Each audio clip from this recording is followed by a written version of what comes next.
नमस्कार भक्तजन। गुरुवार को भगवान बृहस्पति की पूजा का विधान है। इस पूजा से परिवार में सुख शांति रहती है। जल्द विवाह के लिए भी गुरुवार का व्रत किया जाता है। आइए आरंभ करते हैं गुरुवार व्रत की विधि। गुरुवार की पूजा विधि विधान के अनुसार की जानी चाहिए। व्रत वाले दिन सुबह उठकर बृहस्पति देव का पूजन करना चाहिए। बृहस्पति देव का पूजन पीली वस्तुएं, पीले फूल, चने की दाल, मुनक्का, पीली मिठाई, पीले चावल और हल्दी चढ़ाकर किया जाता है।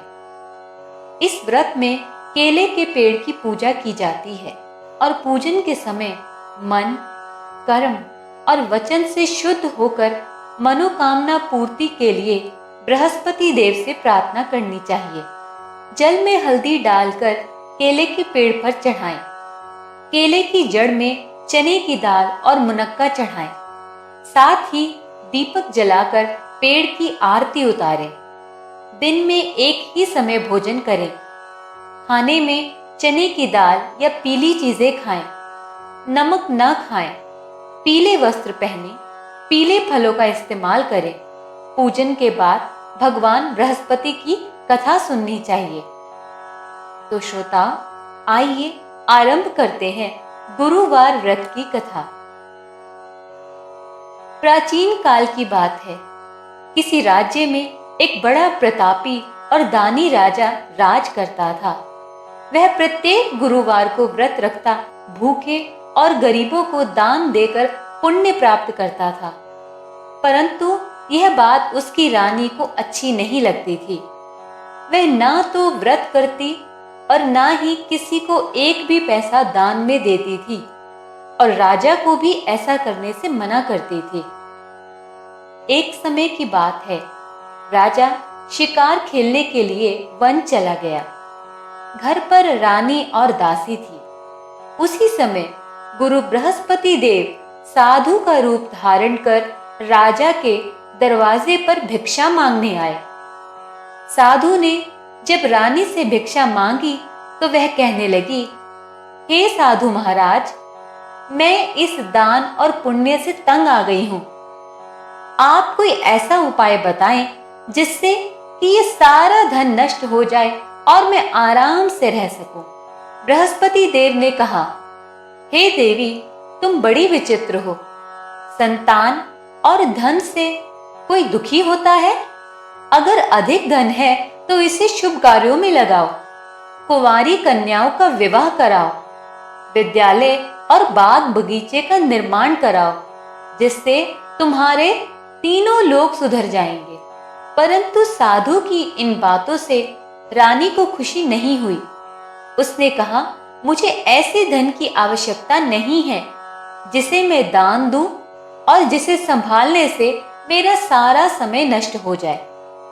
तब साधु ने कहा, यदि तुम्हारी ऐसी ही इच्छा है तो जैसा मैं तुम्हें बताता हूँ तुम वैसा ही करना। गुरुवार के दिन तुम घर को गोबर से लीपना। अपने केशों में पीली मिट्टी लगाना। केशों को धोते समय स्नान करना। राजा से हजामत बनाने को कहना। भोजन में मांस मदिरा खाना।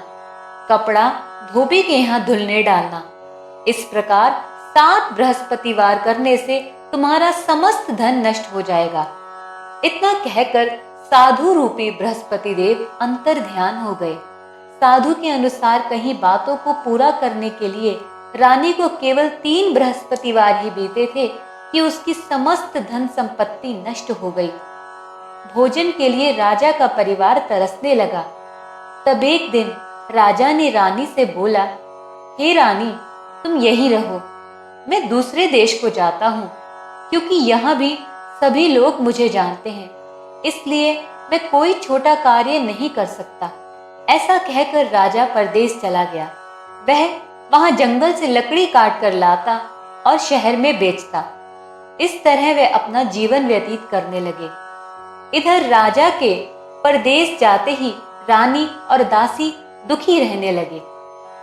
एक बार जब रानी और दासी को 7 दिन तक बिना भोजन के रहना पड़ा तो रानी ने अपनी दासी से कहा, हे दासी, पास ही के नगर में मेरी बहन रहती है, वह बड़ी धनवान है, तू उसके पास जा और कुछ ले आ, ताकि थोड़ी गुजर बसर हो जाए।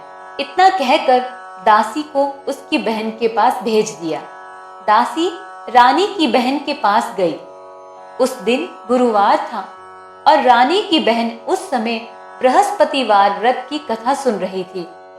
दासी ने रानी की बहन को अपनी रानी का संदेश दिया, लेकिन रानी की बड़ी बहन ने कोई उत्तर नहीं दिया। जब दासी को रानी की बहन से कोई उत्तर नहीं मिला तो वह बहुत दुखी हो गई और उसे क्रोध भी आया। दासी ने वापस आकर रानी को सारी बात सुना दी। सुनकर रानी ने अपने भाग्य को कोसा। उधर रानी की बहन ने सोचा कि मेरी बहन की दासी आई थी, परंतु मैं उससे कुछ नहीं बोली, इससे वह बहुत दुखी हो गई होगी। कथा सुनकर और पूजन समाप्त करके वह अपनी बहन के पास गई और कहने लगी, हे बहन, मैं बृहस्पतिवार का व्रत कर रही थी। तुम्हारी दासी मेरे घर आई थी, परंतु जब तक कथा होती है तब तक ना उठते हैं ना ही बोलते हैं, इसलिए मैं नहीं बोली। कहो, दासी क्यों आई थी? रानी बोली, बहन, तुमसे क्या छुपाऊं, मेरे घर में खाने को अनाज नहीं था। ऐसा कहते कहते रानी की आंखें भर आई। उसने दासी समेत पिछले 7 दिनों से भूखे रहने की सारी बात अपनी बहन को विस्तार पूर्वक सुना दी। रानी की बहन बोली, देखो बहन, भगवान बृहस्पति देव सबकी मनोकामना को पूर्ण करते हैं। देखो, शायद तुम्हारे घर में अनाज रखा हो। पहले तो रानी को विश्वास नहीं हुआ, पर बहन के आग्रह करने पर उसने अपनी दासी को अंदर भेजा तो उसे सचमुच अनाज से भरा एक घड़ा मिल गया। यह देखकर दासी को बहुत हैरानी हुई। दासी रानी से कहने लगी, हे रानी, जब हमको भोजन नहीं मिलता तो हम व्रत ही तो करते हैं, इसलिए क्यों ना इनसे व्रत और कथा की विधि पूछ ली जाए ताकि हम भी व्रत कर सके। तब रानी ने अपनी बहन से बृहस्पतिवार व्रत के बारे में पूछा। उसकी बहन ने बताया, बृहस्पतिवार के व्रत में चने की दाल और मुनक्का से विष्णु भगवान का केले की जड़ में पूजन करें तथा दीपक जलाएं, व्रत कथा सुने और पीला भोजन करें, इससे बृहस्पति देव प्रसन्न होते हैं। व्रत और पूजन की विधि बताकर रानी की बहन अपने घर को लौट आई। 7 दिन के बाद जब गुरुवार आया तो रानी और दासी ने व्रत रखा।